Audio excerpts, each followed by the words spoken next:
श्री शिवाय नमस्तोभ्यम। आप देख रहे हैं शिव आराधना। जो भगवान को पहचान नहीं सकती हो, जो भगवान का भजन नहीं कर सकती हो, जो स्मरण नहीं कर सकती हो, जो कभी मंत्र का जाप ना करे, जो कभी स्मरण ना करे, जो कभी भगवान की अविरल भक्ति में ना डूबी हो, वो सूप न खाको। भगवान ने नाक काटा और भगा दिया।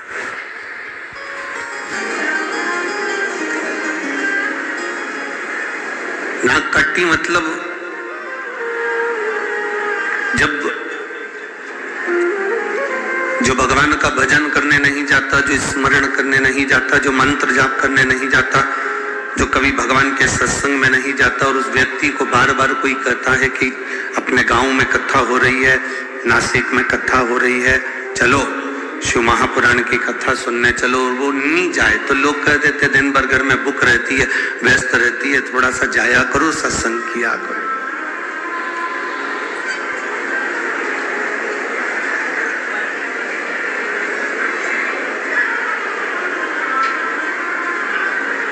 नाक कटे हुए व्यक्ति की सुनार की दुकान पर कोई काम नहीं है।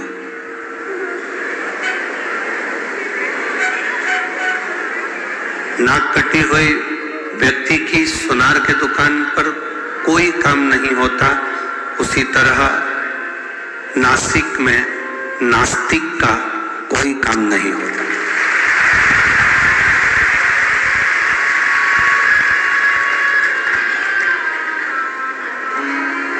अगर गोदावरी के तट पर आप रह रहे हैं, नासिक की पवित्र भूमि पर आप रह रहे हैं, इस कपालेश्वर महादेव त्र्यंबकेश्वर बाबा की इस पवित्र भूमि पर, इस रज पर आप निवास कर रहे हैं, तो आपका भाव परमात्मा के प्रति होना चाहिए, और वो भी शुद्ध होना चाहिए।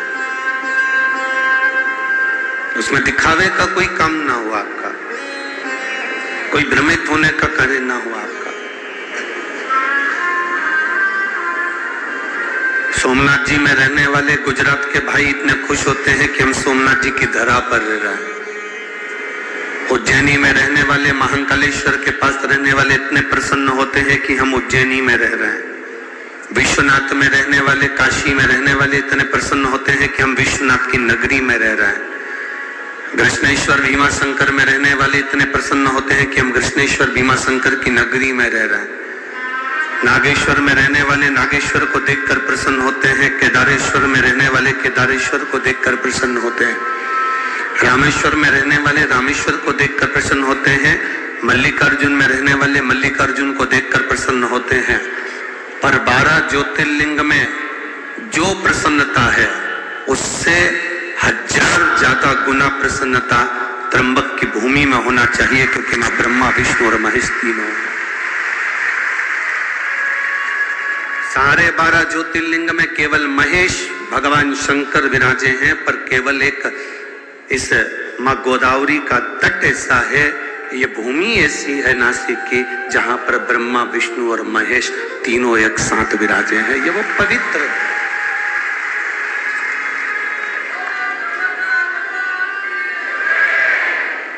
ये वो पवित्र भूमि है जिसमें त्र्यंबकेश्वर बाबा विराजमान। जिस भूमि का मात्र स्पर्श, दर्शन हमारे जीवन को सार्थकता देता है। 12 ज्योतिर्लिंग का दर्शन करिए, सोमनाथ जाइए, मल्लिकार्जुन जाइए, केदारेश्वर जाइए, रामेश्वरम जाइए, उज्जैनी जाइए, विश्वनाथ जाइए, कृष्णेश्वर भीमा शंकर जाइए। 12 ज्योतिर्लिंग का दर्शन करोगे, प्राण छूटने के बाद में शिव धाम मिलता है, कैलाश मिलता है। माइक बंद कर, दूर के ढोल सुहावने लगते हैं। और शिव महापुराण की कथा तो एक बात हमेशा कहती आई है, आप आपके नजदीक में जो शंकर का शिवालय है, आपके नजदीक में जो शंकर का मंदिर है, शिवालय है, शिवलिंग है, आपके जीवन में अगर दुख है, कष्ट है, तकलीफ है, तो पहले अपने घर के नजदीक में जो शिवालय है, शंकर का मंदिर है, पहले जल वहां चढ़ाओ, पहले जल वहां चढ़ाइए। आप में से जितनी माताएं बैठी हैं ना, आप सबके घर में विक्स, बाम, आयोडेक्स, बुखार की छोटी मोटी गोली, पेट दुखे तो इनो का पाउच, अगर एसिडिटी हो रही हो तो पुदीना की गोली, सर्दी हो रही हो तो थोड़ी वो सिनारिस्ट की गोली। बोलो, सबके घर में है कि नहीं? अरे बोलो, जम के बोलो जरा, है ना? पर यदि उस गोली से, उस दवाई से काम नहीं होता तो तुम क्या डायरेक्ट अपने बच्चों को दिखाने या डायरेक्ट अपने पति को या आपको दिखाने के लिए नासिका जाते हो? आते हो क्या? नहीं। पहले कहाँ जाते हो? अपने गांव में, अपने नगर में, अपने शहर में, अपने क्षेत्र में, अपने घर के पास, अपने घर के नजदीक में जो भी डॉक्टर रहता हो, भले वो छोटा डॉक्टर हो, बड़ा डॉक्टर हो, छोटी सी मेडिकल हो, बड़ी मेडिकल हो, छोटा सा दवाखाना हो, बड़ा दवाखाना हो, तुम जिस गांव में रहते हो, तुम्हारे को अगर तकलीफ होती है तो सबसे पहले प्राथमिक उपचार के लिए नजदीक के दवाखाने जाते हो। बोलो, सही है कि गलत है? जब नजदीक के दवाखाने में काम नहीं होता, वहां से पट्टा पट्टी बांध दी जाती है और दवाई गोली दे के बोतल लगाकर तुमको बड़े दवाखाना भेज दिया जाता है। समझ रहे हो ना सब? अरे बोलो तो, आ रही है ना समझ? पहले घर में तुमने बाम लगाया, विक्स लगाया, आइडेक्स लगाया, दवाई ले ली, घर में घर का उपचार नहीं हुआ, तब प्राथमिक उपचार के लिए अपने नजदीक में गए, नजदीक के स्वास्थ्य केंद्र पर। जब नजदीक के स्वास्थ्य केंद्र में तुमको देखा करा, पट्टा पट्टी बांध के दवाई मवाई देकर तुम्हें बड़े स्वास्थ्य केंद्र भेज दिया, बड़े हॉस्पिटल भेज दिया। बड़े हॉस्पिटल कब गए हो? बाद में। पहले घर का इलाज करा, फिर अपने मोहल्ले में जो डॉक्टर थे, जो दवाखाना था, उसका इलाज करा, प्राथमिक इलाज करा, फिर बड़े दवाखाने। उसी तरह जब हमारी जिंदगी में थोड़ा सा भी दुख आए, किसी के पास मत जाओ, सबसे पहले अपने घर में जो कंकर शंकर रखा है, अपने घर में जो रुद्राक्ष रखा है, अपने घर में जो शिवलिंग रखा है, उसकी पूजन करो, उसकी आराधना करो। इसके बाद भी अगर दुख ना कट रहा हो तो प्राथमिक केंद्र पर, मतलब अपने घर के नजदीक में जो शिवालय है, वहां 1 लोटा जल चढ़ाना प्रारंभ करो। 3 महीना इंतजार करो कि हम सही हो रहा है कि नहीं हो रहा है।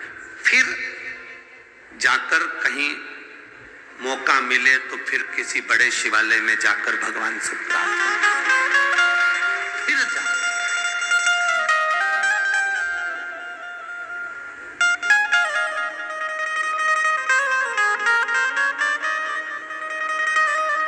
ब्रह्म नहीं पढ़ना। कोई तुमसे कह दे वहां चले जाओ, वहां से भभूति मिल रही है, वो भभूति तुम्हें ठीक कर देगी। कोई तुमसे कह दे वहां चले जाओ, वहां से नारियल मिल रहा है, नारियल तुम्हें ठीक कर देगा। कोई तुमसे कहे कि वहां चले जाओ, वहां से एक बेल मिलेगी, गले में बांध लेना, तुम ठीक हो जाओगे। कोई तुमसे कहे तुम वहां चले जाओ, वहां जाकर तुम ठीक हो जाओगे। ना ना,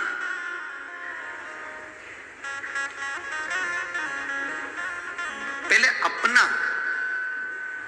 अपने घर में जो शिवलिंग है, अपने पड़ोस में, अपने आसपास में जो शंकर का स्वरूप है, उसको भजो।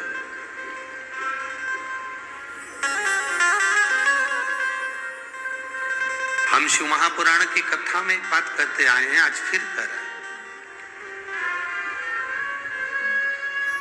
आपको भीड़ बढ़ाने जाने की जरूरत नहीं है। कथा करवाने वाले टेंट लगा के कल भी बहुत टेंट लगाया, आज भी बढ़ाएंगे। टेंट लगा के परेशान हो जाते हैं आप लोग, इतनी संख्या में आ जाते हो कि टेंट वाला पहले ही हाथ ऊंचा कर देता है, हमारे पास बिल्कुल नहीं है। हमारे पास है ही। हमारा तो निवेदन है, पहले आप घर में टीवी पर जब कथा है आसन लगाकर सुनो, दिल से बाबा से प्रार्थना करो। जिस दिन बाबा आपकी झोली में खुशियां भर दे, उस दिन शिव महापुराण की कथा में जाकर बैठ जाओ। कथा का स्तर एक पत्र आया है,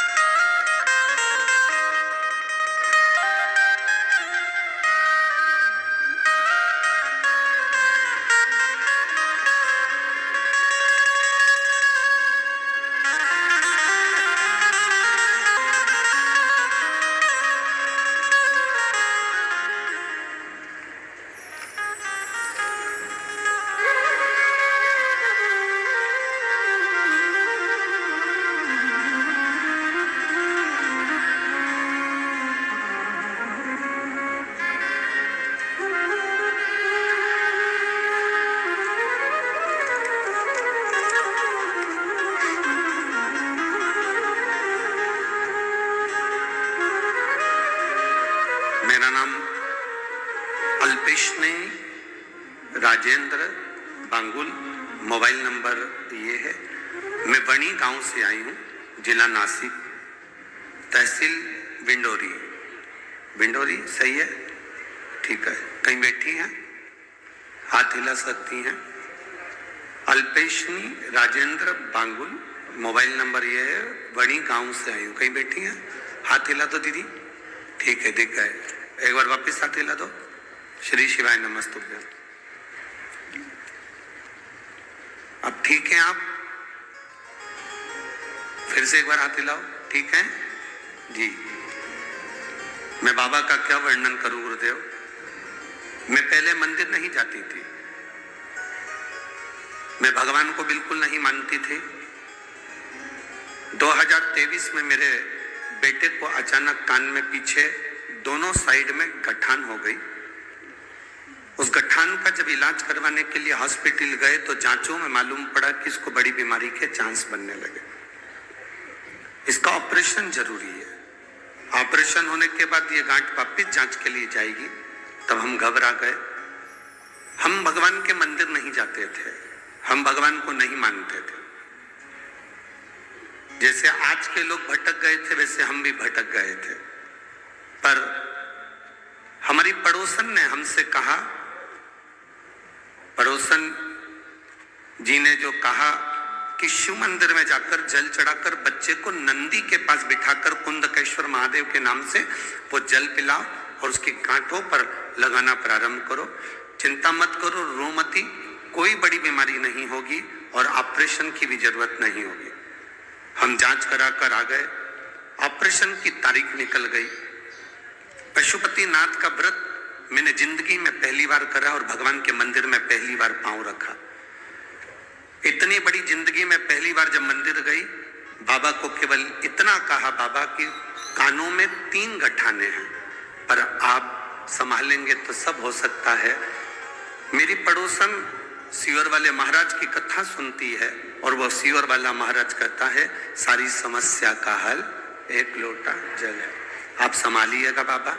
मेरे बेटे को नंदी के पास बिठाती, शिवजी पर जल चढ़वा कर बिठाकर उसको पानी पिलाती, कुंदकेश्वर महादेव का नाम लेती, गांठों पर लगाती।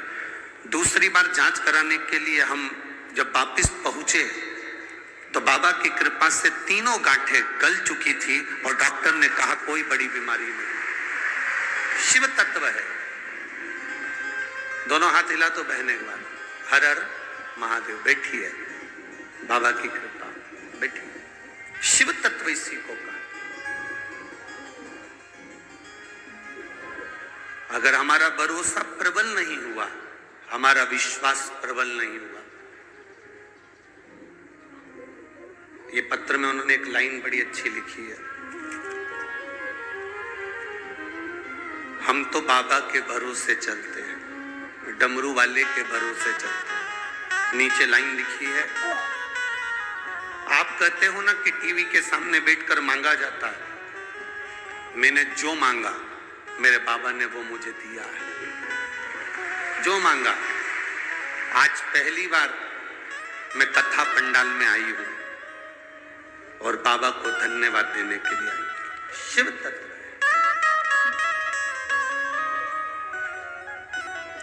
आप जिस भरोसे में रहें, विश्वास को दृढ़ बनाकर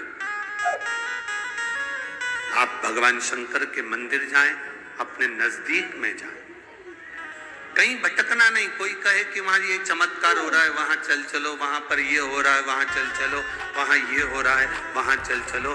तुम एक ही बात कहना, वहां जाऊंगी तब चमत्कार का दर्शन करूंगी, उससे अच्छा है मेरा भोलेनाथ चाहेगा तो घर में बिठाकर मुझे दर्शन करा। भटकना नहीं, भ्रमित मत होना, भरमाना नहीं। कई लोग कह देते हैं कि हम त्र्यंबकेश्वर को नहीं जानते, कोई कहता है हम शिवलिंग को नहीं जानते, कोई कहता है कि त्र्यंबक है क्या, कोई कहता है किस स्वरूप में पूजा जाता है, कोई कहे, उसको कहो।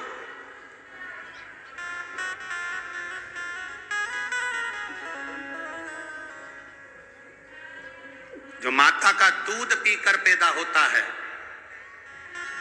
जो माता का दूध पीकर बड़ा होता है, वो कभी महादेव पर उंगली नहीं उठाता। जो बोतल का दूध पीकर पैदा होता है वो महादेव पर उंगली उठाता है। सनातन धर्म पर, इस राष्ट्र पर उंगली उठाने वाला वही व्यक्ति होता है जो थैली का और डब्बे का और बोतल का दूध पीकर बड़ा होता है। जो मां का दूध पिया होता है वो कभी उंगली नहीं उठाता। भारत की एक एक माता संस्कार की जननी है। जो अनसुईया मैया ब्रह्मा विष्णु महेश को बच्चा बना देती है, जो मां जानकी लंका की उस रावण की उस अशोक वाटिका में बैठकर भी एक घास के तिनके को हाथ में तोड़कर अपनी रक्षा कर लेती है।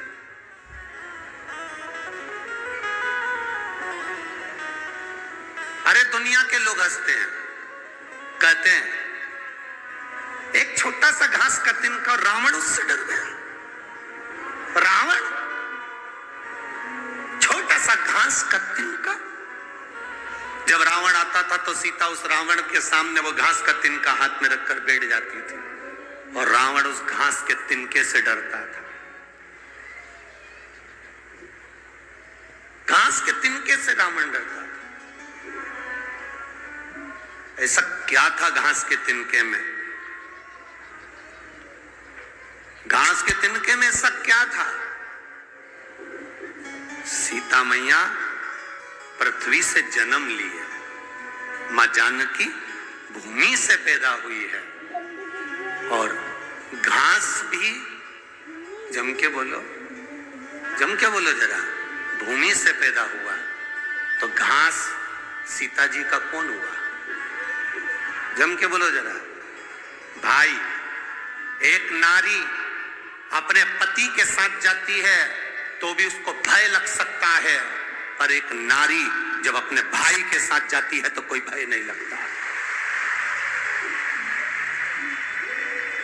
नारी को भय पति के साथ भी हो सकता है, उसके मित्रों के साथ भी हो सकता है, देवर जेठ के साथ भी हो सकता है, सास ससुर के साथ भी हो सकता है, पर नारी को, स्त्री को भय अपने भाई के साथ कभी नहीं हो सकता, अपने भाई के साथ नहीं हो सकता। इसलिए सीता जी घास के तिनके को तोड़कर अपने पास में रख लेती थी और सीता जी को यह ज्ञान था कि मैं भूमि से हुई हूं, ये भूमि से घास हुआ है, ये मेरा भाई है और जब तक मेरा भाई मेरे साथ में है तब तक रावण निगाह उठाकर नहीं देख सकता।